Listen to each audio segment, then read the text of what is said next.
Anaitwa Stanley Nwabali, golikipa namba 1 wa timu ya taifa ya Nigeria, golikipa ambaye amethibitisha ubora katika michuano mbalimbali aliyoshiriki ikiwamo ya AFCON iliyofanyika kule nchini Morocco, lakini pia katika ligi kuu ya Afrika Kusini PSL.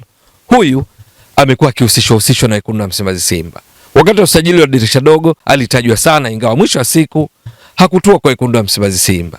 Lakini sasa Nwabali ambaye yuko huru, Nwabali ambaye alikuwa pia akitajwa kufukuziwa na klabu za Orlando Pirates Afrika Kusini, Kaizer Chiefs ya Afrika Kusini, Al Ettifaq ya Saudi Arabia, Queens Park Rangers ya nchini Uingereza, wekundu wa Msimbazi Simba nao walihusishwa, na hata sasa kuelekea mwishoni mwa msimu wa ligi kuu Tanzania bara ambapo zimebaki mechi 5 kabla ligi kuu kuhitimishwa kwa msimu wa 2025-26, wekundu wa Msimbazi Simba bado baadhi ya vyanzo vinahitaja kuihusisha na saini ya golikipa huyu wa kimataifa wa Nigeria Stanley Nwabali. Urefu wake ni futi 6 na inchi 5, umri miaka 29, goli yenye nguvu zaidi ni la kulia. Miaka 29 kwa sababu alizaliwa Juni 10 mwaka 1996. Ni kipa ambaye ana ubora wa hali ya juu katika kucheza saves, ambao ni majukumu ya msingi ya golikipa. Yuko huru, hana timu, yuko kwao kule nchini Nigeria, akiendelea kujifua, kujiweka fiti, akisubiri usajili mpya kwa msimu ujao 2026-27, kuona namna ambavyo anaweza kupata timu ya kwenda kuichezea. Ndio huyu alikuwa akihusishwa na wekundu wa Msimbazi Simba, na matarajio ni kuona kwamba ifikapo mwisho wa msimu pengine wawili hawa kwa maana ya taasisi ya klabu ya wekundu wa Msimbazi Simba na yeye Stanley Nwabali na management yake binafsi labda wanaweza kukutana tena kujadili kuona kama kuna uwezekano wa golikipa huyo wa timu ya taifa ya Nigeria kujiunga na wekundu wa Msimbazi Simba. Ndio, ni kwa sababu wakati wa usajili wa dirisha dogo Januari ilielezwa kwamba kulikuwa na mazungumzo yalifanyika, lakini hayakufikia mwisho kwa sababu moja tu, kwamba kiwango cha mshahara alichokuwa kikitaka Stanley Nwabali hakikuendana na kile ambacho Simba walikadiria waweze kumpatia na kumsajili. Huyu ni golikipa ambaye yupo kwenye kiwango bora sana. Amekuwa akihusishwa na klabu nyingi zimekuwa zikimhitaji kutokana na ubora alionao. Alikuwa katika klabu ya Chippa United katika msimu huu wa ligi kuu ya nchini Afrika Kusini, lakini baada ya kucheza mechi 11 wakati wa usajili wa dirisha dogo akaomba aondoke, akatafuta malisho kwingine.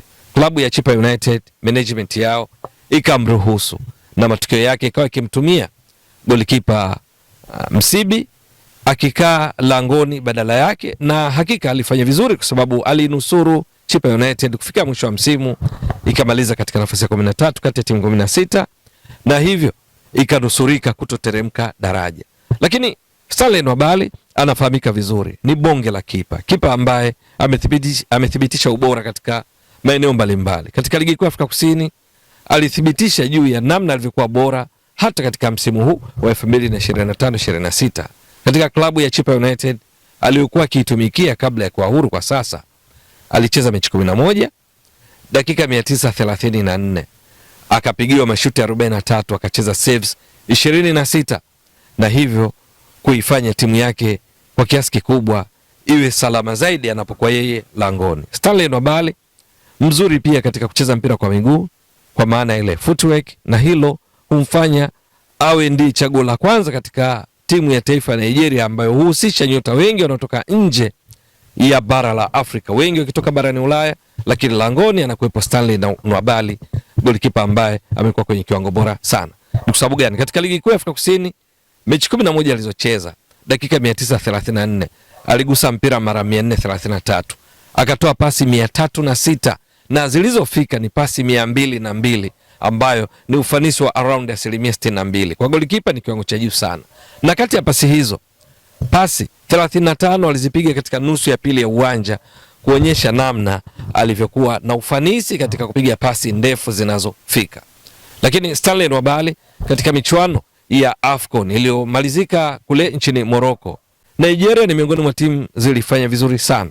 Zilikuwa kivutio, ikiwa na nyota wengi, akiwemo kina Victor Osimhen, akiwamo kina Ademola Lookman na wengineo. Golini Nigeria ambao walimaliza michuano hiyo wakiwa washindi watatu kwa kuwafunga kwa mikwaju ya penalty Misri, alikuwa mara zote anacheza Stanley Nwabali. Alikosekana katika mechi moja tu ya hatua ya makundi dhidi ya Uganda, ambayo tayari Nigeria walikuwa wameshajihakikishia kufuzu kwa hatua inayofuata. Golini akakaa Francis Uzoha katika mechi ambayo pia walishinda 3-1. Lakini mechi nyingine zote 6 kati ya mechi 7 walizocheza yeye ndo alikaa golini kwa dakika 570. Mechi dhidi ya Tanzania yeye alikuwa golini, mechi dhidi ya Tunisia alikuwa golini, mechi dhidi ya Msumbiji alikuwa golini, mechi dhidi ya wenyeji Morocco ambayo walitolewa kwa penalty 4-2 alikuwa golini, na mechi ya kutafuta mshindi wa 3 kati ya Nigeria na Misri yeye alikuwa golini. Ni katika mechi ambayo mwisho wa siku walishinda kwa mikojo ya penalty 4-2 dhidi ya Misri, na yeye ndiye aliyekuwa amewezesha Nigeria kumaliza katika nafasi ya 3 kwa sababu kwenye mikojo ya penalty alicheza penalty 2. Penalty iliyopigwa na Mohamed Mo Salah wa Liverpool kwa wakati huo, hivi sasa ameshaachana na Liverpool. Penalty kutoka kwa Omar Mamush, yeye striker wa Manchester City, alizicheza penalty zao na kuifanya Nigeria ifanikishe walau kuondoka na tuzo ya mshindi wa 3. Lakini katika michuano ya AFCON kwa ujumla, kwenye mechi hizo 6 dakika 570 alipigiwa mashuti 11, akacheza saves 8, kwa maana mashuti 8 yaliyoelekezwa kwake yote aliyacheza. Katika mechi dhidi ya Morocco kwa mfano, vyanzo vingi vilimtaja kama ndiye mchezaji bora wa mchezo katika mechi ambayo Morocco wenyeji akina Ashraf Hakimi walipiga mashuti 16, kati ya hayo 5 yalilenga shabaha, yeye akacheza michomo yote, wakati Nigeria katika mechi hiyo walipiga shuti moja tu la kulenga shabaha, hawakufunga. Kwenye mikojo ya penalty ndipo wakatolewa kwa penalty 4-2. Sasa Stanley Nwabali bado katika kutajwa kwake anahusishwa pia na Simba, ingawa mazungumzo yao ya awali taarifa zinasema yaligonga mwamba kutokana na swala la mishahara, lakini hivi sasa yuko huru. Kwa kuna uwezekano kama huku kutajwa kwake, basi sababu ni kwamba Nwabali bado yuko huru. Lakini mbali na Simba alikuwa akihusishwa pia na Kaizer Chiefs ya Afrika Kusini, akihusishwa na Orlando Pirates ya Afrika Kusini, Al-Ettifaq ya Saudi Arabia, Raja Casablanca ya Morocco na klabu nyingine mbalimbali ikiwemo Queens Park Rangers ya Uingereza. Stanley Nwabali ni golikipa ambaye umri wake ni miaka 29, kwa maana alizaliwa Juni 10 mwaka 1996. Urefu wake ni futi 6 na inchi 5. Endapo wekundu wa Msimbazi Simba au timu yoyote nchini ikamtwaa, basi huenda akawa ndiye mchezaji mrefu kuliko wachezaji wote katika ligi kuu Tanzania bara hata kwa msimu ujao 2026-27, kwa sababu futi 6 na inchi 5 si urefu wa kitoto hata kidogo. Guu lake lenye nguvu zaidi la kulia. Ni kipa mzuri katika kutekeleza majukumu ya msingi ya golikipa, kuzuia mipira isiende wavuni, lakini pia ana uwezo mkubwa wa kucheza mpira kwa miguu kama nilivyotoka kueleza. Swali ni kwamba je, wekundu wa Msimbazi Simba ambao hivi sasa wanaye Mahamadou Tanja Jibo, raia wa Gambia, golini kwao, wataendelea na dhamira ile ambayo ilielezwa kwamba wanamhitaji Nwabali, na Nwabali atakuwa tayari kutoa Simba ama kwingineko? Manake kwenye taarifa yake mwenyewe anasema yuko tayari kucheza popote, iwe Afrika, iwe nje ya Afrika, iwe timu yoyote, alimradi tu wakifanya mazungumzo na kufikia kile ambacho watakubaliana.